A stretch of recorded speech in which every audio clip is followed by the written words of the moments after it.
Chapter 5. A Nightingale's Wish. Read and enjoy. Once there lived a great emperor in China. His palace had a beautiful garden.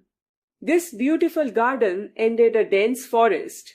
In the garden there lived a nightingale on one tree. It sang very sweetly. Every passerby was attracted to her sweet song. Travelers from all over the world who came there admired the emperor's palace and his garden. And when they heard the sweet song of the nightingale, they admired her and said, "This is the best of all." The emperor also came to know about the sweet voice and song of Nightingale. He said, "What is this? I know nothing of any nightingale. Is there really such a bird in my empire and in my garden even? I command to bring the bird to my palace and make it sing before me." But no one knew where the nightingale lived. At last, a poor little girl in the royal kitchen said, "I know where the nightingale lives. It lives in the forest. It sings melodious song. When I am tired, I rest under the tree and listen to the nightingale's sweet song. Its singing makes me forget everything." So the little girl went into the forest where the nightingale sang, and half the court followed her.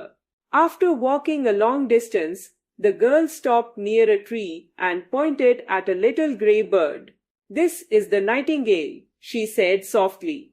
Everyone looked up and said in disappointment, "No, it can't be possible. How dull it looks." "Little nightingale," said the little girl, "our emperor wants you to sing before him." The nightingale replied, "My song sounds best in the forest, but I will come to the palace for the emperor." So the nightingale went to the palace. The emperor looked at the bird and ordered it to sing. The nightingale sang so melodiously that the emperor had tears in his eyes. He ordered that the nightingale remain in his palace.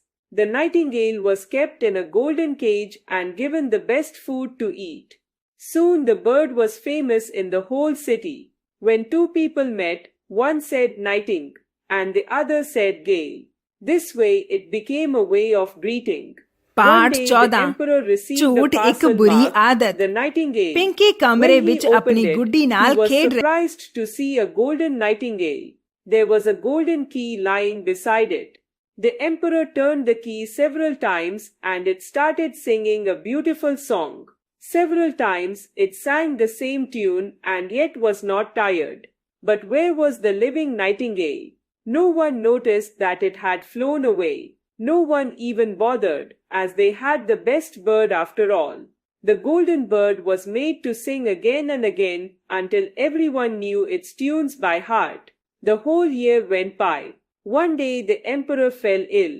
In his illness, he wanted to hear a melodious song. "Music," he said. "Golden bird, your song will make me well again." But the bird stood still. It was worn out and no music was left in it. Everyone tried, but the golden bird could not sing. Suddenly, from the windows, the most lovely song was heard. It was the little lively nightingale that sat outside on a tree. It had heard of the emperor's illness and had come to sing for him. It sang the most beautiful song. As it sang, the emperor felt better. "Thanks," said the emperor. "You must always stay with me." "No," replied the nightingale. "I cannot live in a palace. I will come here on the tree near the window and sing for you. But you must promise me something." "I promise I can do anything for you," said the emperor. "Let not any bird live in a cage," said the nightingale. The emperor replied, "As you wish." The nightingale flew away happily. Grammar skill. Sentences. Read the following groups of words. 1. Fruit A is a mango. 2. Ripe is the mango. 3. Loves to eat Mona mango. Do the above groups of words make any sense? Can we call them sentences? No. These groups of words do not make any sense. We cannot call them sentences. Let us put the above groups of words in a proper order. 1. A mango is a fruit. 2. The mango is ripe. 3. Mona loves to eat mango. Now these groups of words make sense. So we can call these groups of words sentences. Each of the above groups of words make complete sense. Hence, each of them is a sentence. A group of words that make complete sense is called a sentence. A sentence must have a verb. A sentence always begins with a capital letter. A sentence usually ends with a full stop, a question mark, or an exclamation mark. Kind of sentences. Sentences are usually of 4 kinds. Let us learn about them. Declarative sentences or statements. 1. Ranjana is a beautiful girl. 2. The teacher is teaching the students. The above sentences say something. Such sentences are called declarative sentences or statements. These sentences end with a full stop. Questions or interrogative sentences. 1. What is your father's name? 2. Where are you going? 3. When will you come?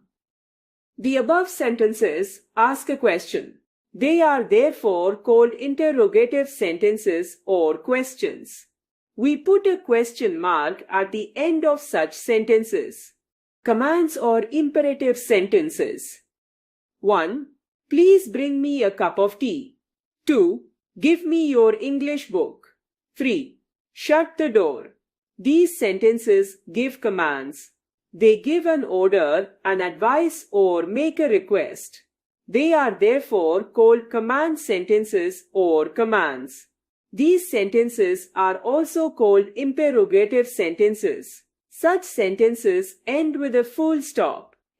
Exclamatory sentences. 1. Hurrah! We have won the match. 2. What a beautiful building this is. The above sentences express sudden and strong feelings. These sentences are called exclamatory sentences. Such sentences end with an exclamation mark. Practice the following conversation. Hemant, do you like the birds? Gaurav, yes, I like the birds. Hemant, which is called the national bird of India. Gaurav, peacock is the national bird of India. Hemant, which bird can imitate a human voice? Gaurav, a parrot can imitate a human voice. Hemant, are the birds beautiful? Gaurav, yes, the birds are beautiful. Hemant, should we keep the birds inside a cage? Gaurav, no, we should not keep the birds in the cage.